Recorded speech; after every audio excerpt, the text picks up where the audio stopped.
할렐루야. 네, 오늘 이 새벽에 나오신 여러분들 환영하고 축복합니다. 오늘도 우리 예수님과 동행하는 승리의 하루가 되시기를 간절히 바랍니다. 자, 우리 민수기 14장에서 이제 계속해서 이스라엘 백성이 당한 이 엄청난 비극의 역사를 우린 읽을 수가 있습니다. 우리가 많이 궁금해하는 것이 늘 왜 그렇게 40년이나 하나님께서 그들을 뺑뺑이를 돌리셨을까? 우리가 얼른 그냥 빠른 걸음으로 걸어가도 어찌 보면 한 달 정도, 3주에서 한 달이면 걸어서도 갈 수 있는 거리를 그들은 왜 40년 동안 왜 이렇게 돌아서 갔을까? 그리고 왜 이렇게 많은 시간이 필요했을까? 오늘 그 원인이 오늘 본문에서 소개되고 있습니다. 어찌 보면 쉽게 갈 일을 왜 이렇게 돌아서 가고 그렇게 지체하게 될까? 거기에 원인이 여기에 있다는 것입니다. 바로 이스라엘 백성이 범죄했기 때문에 가나안 정탐하고 돌아와서 그들이 결국 악평하고 부정적인 보고를 하고 원망을 일삼았기 때문에 결국 그들이 하나님의 심판을 받고 그들은 그 40일을 하루를 1년으로 계산해서 결국 40년으로 계산해서 그걸 그들의 자녀들이 40일이면 어찌 보면 들어갈 땅을 40년 동안 뺑뺑이를 치면서 돌아가는, 그래서 그 어른들의 죄를 누가 담당해요? 그 자녀들이 담당하는 그 죄악을 그 자녀에게 담당할지니. 자, 우리 34절 말씀을 한번 읽어볼까요? 34절입니다. 너희는 그 땅을 정탐한 날 수인 40일의 하루를 1년으로 쳐서 그 40년간 너희의 죄악을 담당할지니 너희는 그제서야 내가 싫어하면 어떻게 되는지를 알리라 하셨다 하라. 하나님이 싫어하는 일을 하지 말라는 거예요. 하나님이 싫어하는 일을 하면 결국은 이런 일을 당한다는 거예요. 40일도 안 걸릴 날을 40년 동안 방어하는 인생이 되어버린다. 그것이 또 그들의 자녀들을 통해서. 자, 33절 한번 읽어볼까요? 33절입니다. 시작. 너희의 자녀들은 너희 반역한 죄를 지고 너희의 시체가 광야에서 소멸되기까지 40년을 광야에서 방황하는 자가 되리라. 너희 자녀들은 이렇게 방황하는 인생이 될 것이다. 너희 자녀들은 죽진 않아요. 가나안 땅에 들어가요. 물론 대신 너희들은 범죄했기 때문에 광야에서 다 시체가 된다는 것입니다. 그러나 그 자녀들도 40년간을 방황하는 인생이 된다. 그러니까 참 우리가 자녀들을 잘 기르는 방법은 뭐예요? 내가 하나님을 기쁘시게 하는 거예요. 우리가 하나님이 미워하는지만 골라서 하면은 자녀들에게도 별로 덕될 게 없어요. 물론 우리가 잘못된 것은 어찌 보면 3세대까지 이르고 하나님의 은혜는 몇 대까지 간다 그랬어요? 1000대까지 간다. 그러니까 축복이 훨씬 커요. 3, 4대까지 저주가 가고 1000대까지 축복이 가는 걸 비교할 수가 없는데 그래도 그 자녀들이 3, 4대를 고생하잖아요. 안 그래요? 오늘 그들은 40년 동안 자녀들이 방황하는 인생이 되고 만다 하는 거죠. 이 죄라는 건 이렇게 무섭고, 죄 가운데서도 오늘 이스라엘 백성이 범한 죄가 뭐예요? 원망이라는 죄예요. 그들은 악평하고 원망했는데 이 원망이라는 말이 참 오늘 본문에 많이 나온다는 거 아세요, 여러분? 한번 우리 27절 말씀 한번 읽어볼까요? 27절입니다. 27절 건너뛰어서 27절 시작. 나를 원망하는 이 약한 회중에게 내가 어느 때까지 참으랴? 이스라엘 자손이 나를 향하여 원망하는 바 그 원망하는 말을 내가 들었노라. 하나님은 우리의 원망 소리를 듣고 계신다. 원망 소리. 그렇죠? 그리고 또 더 무서운 건 우리가 그 원망하는 말을 듣고는 그 원망한 대로 갚아주신다는 거예요. 그게 더 무서운 것 같아요. 한번 볼까요? 자, 우리 28절 말씀 계시죠. 시작. 그들에게 이르기를 여호와의 말씀에 내 삶을 두고 맹세하노라. 너희 말이 내 귀에 들린 대로 내가 너희에게 행하리니. 무서운 말 아니에요? 너희 원망이 내 귀에 들린 대로 내가 그대로 갚아줄 것이다. 왜? 그들이 뭐라고 원망했어요? 우리가 애굽에서 죽었더라면 좋았을 것을, 우리가 여기까지 오기 전에 광야에서 죽었더라면 좋았을 것을. 그럼 이 꼴을 안 봤을 텐데, 이 꼴을 안 봤을 텐데. 그리고 우리 처자들이 다 저들에게 사로잡히게 하도록 우리 여기까지 우리를 인도했다고 그렇게 원망했는데 결국 그 말이 그대로 너희에게 이루어진다는 거예요. 이루어진다는 거예요. 그래서 우리 민족도 참 힘들어 죽겠다, 배고파 죽겠다. 우리 죽겠다는 말 많이 쓰는데 그 말도 함부로 쓰면 안 될 것 같아요. 그래서 그 말대로 너희 시체가 광야에서 엎드려, 너희 말, 너희 소원대로 결국 응답된다는 거예요. 자, 29절 말씀, 29절입니다. 29절 시작. 너희 시체가 이 광야에 엎드러질 것이라. 너희 중에서 20세 이상으로서 계수된 자 곧 나를 원망한 자 전부가, 원망한 자 중에 제외가 없어요. 이 원망이라는 게 무섭다는 거예요. 너희 원망한 자 전부가 그 땅에 들어가지 못한다는 거예요. 30절부터 30절 읽어. 30절 시작. 여분네 아들 갈렙과 눈의 아들 여호수아 외에는 내가 맹세하여 너희에게 살게 하리라 한 땅에 결단코 들어가지 못하리라. 결단코 확실하게 분명하게. 그래서 이 원망이, 입술로 짓는 이 원망이 얼마나 무서운 죄인가. 32절에도 너희의 시체는 이 광야에 엎드려질 것이요. 다른 이유가 없어요. 근데 뭐 도둑질을 한 것도 아니고 무슨 간음죄를 행한 것도 아니에요. 단 한 가지 원망한 거예요. 그 원망은 하나님에 대한 불신앙이고 결국 그 원망은 하나님을 향한 배신이라. 그래서 하나님은 이 원망을 이렇게 무겁게, 그래서 고린도서 11장 1절인가요? 너희 조상들을 원망하다가 다 죽었다는 거예요. 원망하다가. 이것이 너희에게 영원한 거울이 된다는 거예요. 거울, 얼굴을 비춰보는 거울. 우리 자신을 늘 거울에 비춰서 우리는 우리 조상들처럼 혹시 원망하다가 이렇게 어려운 일 당하지 않을까. 이 원망이라는 게 참, 우리는 이 원망을 그냥 애교 정도로 해요. 애교 정도로. 당신은 오늘 또 왜 그렇게 했어? 이것도 일종의 다 남편에 대한 원망이고 가족에 대한 원망. 넌 왜 오늘 그렇게 다녔나? 이것도 일종의 원망. 우리 하나님께도 원망할 수 있어요. 근데 그 원망이 무서운 죄가 될 수 있다는 거예요. 그래서 원망한 사람들은 결국 그 땅을 보지 못할 것이다. 그들이 말하면 가나안 땅을 보지 못하고 또 그 땅을 들어가지 못한다. 결코 들어가지 못할 것이다. 보지도 못하고 들어가지도 못하고. 그리고 결국 시체가 되어 광야에 엎드려진다는 거예요. 원망한 사람. 그리고 너희 자녀들은 어떻게 했어요? 광야에서 40년 동안 방황하는 인생이 될 것이다. 방황하는 인생이 될 것이다. 우리 자녀들이 길거리에서 방황하면 좋아요? 그렇잖아요. 애가 도서관 갔다가 빨리 집에 와야지 괜히 빙빙 돌고 다녀. 골목을 돌고 다니고 어디 뭐 친구 없나 하고 돌고 다니고. 이 방황하는 인생. 근데 나쁜 친구 만나면 어떻게 해요? 방황하는 인생이 되거든요. 그들의 마음속에 예수님을 심어주는 것이 제일 중요한데 그들이 언제까지 방황할까? 참 우리의 가슴 아픈 일이고 우리의 기도의 제목이죠. 그리고 또 이 원망하는 자들은 결국 여호와께서 너희를 떠나신다는 거예요. 이게 제일 비극적. 비극 중에 제일 비극은 이거예요. 자, 우리 42절 43절 말씀 한번 읽어볼까요? 42절 43절입니다. 시작. 여호와께서 너희 중에 계시지 아니하니 올라가지 말라. 너희 대적 앞에서 패할까 하노라. 아말렉인과 가나안인이 너희 앞에 있으니 너희가 그 칼에 망하리라. 너희가 여호와를 배반하였으니 여호와께서 너희와 함께하지 아니하시리라 하나. 아멘. 이 41, 43 굉장히 중요한 말씀. 원망의 최고의 결과는 여호와께서 너희 중에 계시지 아니한다. 43절 마지막 절에도 여호와께서 너희와 함께하지 아니하시리라. 이게 무서운 거예요. 원망하는 자들과 함께하지 않는다. 그러니까 하나님이 떠난 인생, 그리스도가 떠난 인생이 제일 비극이라는 거 아세요? 그래서 우리가 좀 생각을 달라요. 제가 공부하는 곳에서 그 강사 목사님들 그런 말씀. 여러분, 이제 거기는 이제 뭐 교회가 큰 교회로부터 개척교회, 작은 교회, 시골 교회 목사님들도 이렇게 많이 오시잖아요. 뭐 몇천 명 되는 대교회부터 이래 있어요. 근데 이제 많은 목사님들이 뭐 그렇죠. 뭐 겉으로의 표현 안 하지만 속으로 나도 좀 큰 교회 목회해 보고 싶다. 어디 나한테 좀 총빙 안 오나? 맨날 어떻게 30명만 모여서 목회하겠나? 그래도 한 300명, 3,000명 정도는 한번 목회해 봐야지 그래도 보람이 있지. 이런 생각할 수 있잖아요. 사람들 누구나 그런 인지상정이죠. 또 뭔가 경제적으로 어려울 때, 좀 이럴 때 또 좀 대교회 목사들은 그래도 재정적으로 넉넉할 텐데 내가 이 작은 교회다 보니까 이게 늘 경제적으로 힘들구나. 이런 것도 있을 거예요 아마. 그렇죠?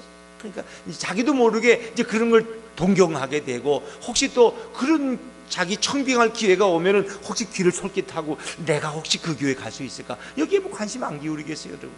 그렇지. 근데 그 강사 목사님들 그런 말씀 자주. 여러분, 큰 교회라는 건 어떤 교회가 큰 교회입니까?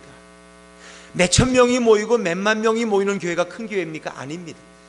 예수님이 계신 교회가 큰 교회입니다. 예수님이 계신 교회, 그게 큰 교회라는 거예요.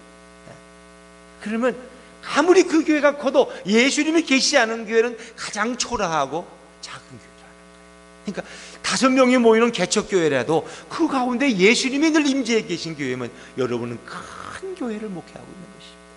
누가 큰 목사입니까? 키가 큰 게 큰 목사입니까? 교인이 많은 목사가 큰 목사입니까? 월급을 많이 받으면 큰 목사입니까? 아닙니다. 예수님을 모신 목사가 가장 큰 목사님이십니다. 그러면 어떤 누가 작은 목사냐? 아무리 큰 교회 대교회 목사도 예수님이 그 마음에 없으면 그는 가장 작은 교회 목사입니다. 작은 목사가 됩니다. 큰 성도는 누가 큰 성도입니까? 예수님을 모신 성도가 가장 큰 성도입니다. 그러나 큰 교회, 그분이 수석 장로라고 하더라도 그 속에 예수님이 계시지 않으면 그는 가장 작은 성도가 되는 거예요. 이제는 우리가 보는 기준을 바꾸자는 거예요. 자꾸 우리는 표면적인 거, 눈에 보이는 걸로 판단해요. 저 큰 회사네, 큰 재벌 회사네, 여기 큰 재벌 교회네. 자꾸 이렇게 크다는 거예요. 목사님은 얼마나 큰 목사님이, 큰 교회 목사님이 바쁘신데 큰 목사님이. 그러나 개척교회 목사 보고 큰 목사라고 말하는 사람은 없어요. 키가 아무리 크고 몸집이 좋아도 큰 목사라고 말 안 해. 왜? 교회가 작으니까. 일단은 교회가 작으면 사람들은 좀 경멸해. 저거 뭐 오죽했으면 저 개척교회 목사고 저렇게, 아이고 지지리도 못 났다, 얼마나 힘들까, 얼마나 고생할까, 이런 생각이 가죠. 근데 우리 시각을 바꿔야 된다. 예수님을 모신 인생이 가장 큰 인생, 예수님을 모신 성도가 가장 큰 성도라는 거예요. 그러니까 오늘 주님이 떠나간 이 백성이 무슨 의미가 있냐는 거예요. 너희 중에 계시지 아니하고 너희와 함께 계시지 않는다는 거예요. 그들은 비극이에요. 결국 그들은 광야에서 다 죽임을 당하고 마는 거예요. 그들은 가나안 땅에 들어가지를 못하는 거예요. 그러니까 가나안 땅에 들어가지 못하는 건 뭐예요? 곧 천국에 들어가지 못하는 거예요. 아무리 큰 목사면 뭐예요? 천국에 들어가지 못하는 목사가 가장 불쌍한 목사가 아니에요? 3명이 모이는 교회, 개척교회 목회에도 천국에 들어가는 목사가 가장 위대한 목사가 아니겠습니까, 여러분? 성도도 마찬가지예요. 큰 교회에 나뉜다고 큰 성도가 아니에요. 예수님을 모신 성도가 가장 큰 성도고 위대한 성도인 줄로 믿습니다. 그 생각을 바꿔야 돼요. 우리 자꾸 그런 잘못된 생각이에요. 이제 누구를 평가할 때 그런 걸로 평가하면 안 돼요. 예수님이 그와 함께 있느냐, 예수님이 그와 동행하느냐. 이 교회는 예수님이 정말 동행하실까? 저 목사님은 예수님이 동행하는 목사님일까? 저 장로님은 예수님이 동행하는 장로님일까? 그걸 가지고 생각을 해야지 다른 걸로 평가하면 안 된다. 그래서 오늘 이들이 너희가 이제 악평하다가 원망해서 광야에서 다 시체가 되고 너희 조상들은 40년 동안 광야에서 방황한다. 그러니까 이제 정신을 차린 거예요. 그러면 올라가겠다는 거예요. 지금 우리 가나안 땅에 못 올라가겠다고 이제 막 그러고 돌아가자 그랬는데 이제 올라가겠다는 거예요. 근데 하나님이 모세를 통해서 아니 올라가지 말아라. 지금은 때가 아니라는 거예요. 올라가지 말아라. 올라가면 너희도 죽는다. 근데 굳이 올라가겠다는 거예요. 그러니까 순종해야 될 때는 순종하지 않고 엉뚱한데 또 용기가 나서 또 나서요. 또 결국 그러다가 어떻게 해요? 왜 하나님이 모세를 통해 너희 중에 여호와께서 계시지 않는다. 지금 올라가 봐야 절대로 이길 수 없다. 패배할 것이다. 근데 굳이 우기면서 올라갔다가 결국 다 죽임당하고 패배하고 돌아가요. 그래 그들은 40년 동안 뺑뺑이 돌리면서 거기서 늙어서 병들어서 다 죽고 결국 그 당시에 오늘 이 본문 14장의 현장에 20세 이하로 있던 젊은이들만 결국 40년 후에 가나안 땅에 들어가고 20세 이하, 20세 이상의 모든 성인 남자들, 여성들은 다 광야에 40년 동안 뺑뺑이 돌다가 병들어 죽고 심판으로 죽고 늙어 죽고 그들은 가나안 땅에 한 사람도 들어가지 못했다. 심지어는 모세까지도 못 들어갔어요. 모세까지. 그도 불순종해서 그런 지팡이로 반석을 2번 쳤기 때문에 못 들어가고 오직 여호수아와 갈렙만, 여호수아와 갈렙, 이 믿음의 보고를 한 그 사람, 하나님의 약속을 믿고 신뢰한 그 사람. 여러분에게 뭐가 중요합니까? 그건 중요하지 않아요. 지난번에도 양평 장로교회 장로 임직식, 장로 은퇴식 권사 90명인가 임직한다고 가서 이렇게 설교하고 왔는데 제가 그랬어요. 아니 그 장로님 선임 장로님으로 30년을 섬기면 뭐해? 그분이 그런 분은 아니지만 만약에 50년을 섬기면 뭐해? 그 장로님이 50년 동안 그냥 교회 뒷바라지 하느라고 그냥 때로는 거짓말도 하고 때로는 그냥 믿음 없는 행동도 하고 뒤로는 딴짓도 하고, 그래서 그냥 예수님이 그 속에 없어. 사람들은 그분을 다 존경하지만 만약에 예수님이 안 계시면 천국에 못 들어가고 지옥 갈 장로님인데 그게 뭐 그렇게 자랑스럽고 뭐 그렇게 고마워요? 안 그렇습니까? 선임 장로님을 못하고 장로를 못해도 한두 집사님도 못해도 괜찮아요. 그냥 평생을 성도로 다녀도 괜찮아. 서리 집사도 괜찮아. 1년에 한 번씩 임명받는. 천국 갈 수 있는 성도가 가장 큰 성도인 줄로 믿습니다. 근데 이게 이상하게 확률적으로 더 많이 충성한 목사님들, 더 많이 충성한 장로님들이 천국 갈 확률이 훨씬 적다는 거 아세요? 그 참 놀라워요. 왜? 그 마음에 자꾸 때가 묻어. 이게 하나님과의 관계 속에서 순수함을 가지고 나아가 회개하고 기도해야 되는데, 자꾸 이게 뭔가 이렇게 뭐 목회라는 걸 하고 장로님은 나름대로 또 교회에서 정치를 하고 이렇게 뭔가 하다 보니까 자꾸 때가 묻어서 이제 내 속에 예수님이 없고 어디가 좀 기술을 배워가지고 어떻게 좀 잘할 수 있을까, 이러다 보니까 내 안에 예수님이 떠나가고 내 안에 욕심만 있고 명예만 있고, 그럼 얼마나 불행해요. 그렇다고 뭐 다 그렇다는 건 아니에요. 그러나 그럴 확률이 많다는 거예요. 그래서 예수님이 보실 때 유대 종교 지도자를 지닌 서기관과 바리새인들이 천국 갈 확률이 있다 없다? 전혀 없다. 왜? 그들은 자기 의로 충만. 그들은 이 땅에 오신 메시아 구원주를 볼 눈이 없어요. 왜? 그들 속에 욕심이 가득 찼기 때문에. 이게 문제예요. 그들 중에 과연 구원받을 자가 몇 명이나 되느냐? 오늘 내 안에 예수님이 계셔야 되고 그 예수님과 동행하는 삶이 있을 때 나는 천국 백성이요, 참으로 천국은 나를 위해 준비된 줄로 믿습니다. 그러나 내 안에 예수님이 없어. 중요한 일을 예수님과 절대 의논 안 해. 저는 그런 장로님도 봤어요. 아무리 정치를 좋아해도 그렇지, 그 장로님은 연세가 80세인데 지금도 무슨 원로 장로 모임에 꼭 나가. 부축을 받아도 나가. 거기 가서 아니 이번에 그 교회 누가 간대? 어느 목사가 간대? 그 목사 가면 안 되는데 내가 막아야 되는데, 맨날 이런 것만 연구해. 그냥 그거. 이번에 누가 총회장 나간대? 그 목사 그거 안 된대, 건방진데 그거 떨어뜨려야 되는데. 그 장로님 하나님들 그런 일이에요. 그런 일. 누구 떨어뜨리고 누구 붙여주고 밥 얻어먹고. 근데 그분은 80이 넘어서 병들었는데도 전화로 1시간씩 오늘 그거 어떻게 됐어? 어느 노회장 누가 됐대? 이게 뭘 관심이야. 자기는 천국 갈 준비해야 되는데. 안 그래요? 얼마나 불쌍해. 얼마나 불쌍해. 그러니까 인생의 재미가 예수 믿는 맛이 있어야 돼.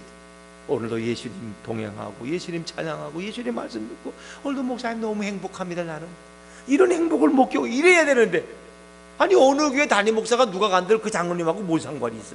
자기 노예도 아닌데. 그분의 관심은 거기 있어. 이번에 그 목사 보내지, 이런 데 관심이. 장로님이 여기 정치에 맞들이면은 노예와 총회 그냥 맨날 밥 먹듯이 드나들이고, 거기 천국하고 뭔 상관이 있어요? 노예 일 많이 하다 왔다고, 총회 일 많이 하다 왔다고 예수님이 상 줍니까?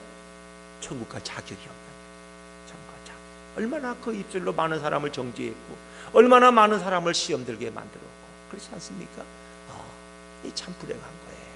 그래서 우리의 순수한 신앙은 예수님만 사랑하고 예수님 말씀에 순종하고 예수님께만 영광 드리는 그런 성도에 천국이 활짝 열린 줄로 믿습니다. 이제 우리 입술에 이젠 회개한다면 내가 쉽게 원망했던 우리의 입술과 우리의 생각과 우리 마음을 용서해 주십시오. 이제는 예수님 때문에 원망하는 입술이 아니라 감사하는 입술이 되게 하소서. 근데 내 힘으로는 감사가 안 돼요. 자꾸 원망이 빨라요. 왜? 우리는 그만큼 많이 원망을 해왔기 때문에. 어떻게 해요? 예수님이 나를 도와주셔야 돼요. 예수님께 기도하고 예수님의 도움을 청할 때 우리 입술은 찬양하고 감사하는 입술이 될 줄로 믿습니다. 골로새서 2장 7절에 보니까 그 안에 뿌리를 박으며 교훈을 받은 대로 믿음에 굳게 서서 감사함을 넘치게 하라. 오늘도 내 안에 감사가 넘칠 수 있다면 골로새 3장 15절에 너희는 평강을 위하여 한 몸으로 부르심을 받았나니 또한 감사하는 자가 되라. 오늘도 주님 앞에 우리의 구원의 은총에 감사하는 성도들로 이 하루를 살아가시기를 주의 이름으로 축원합니다. 기도하겠습니다.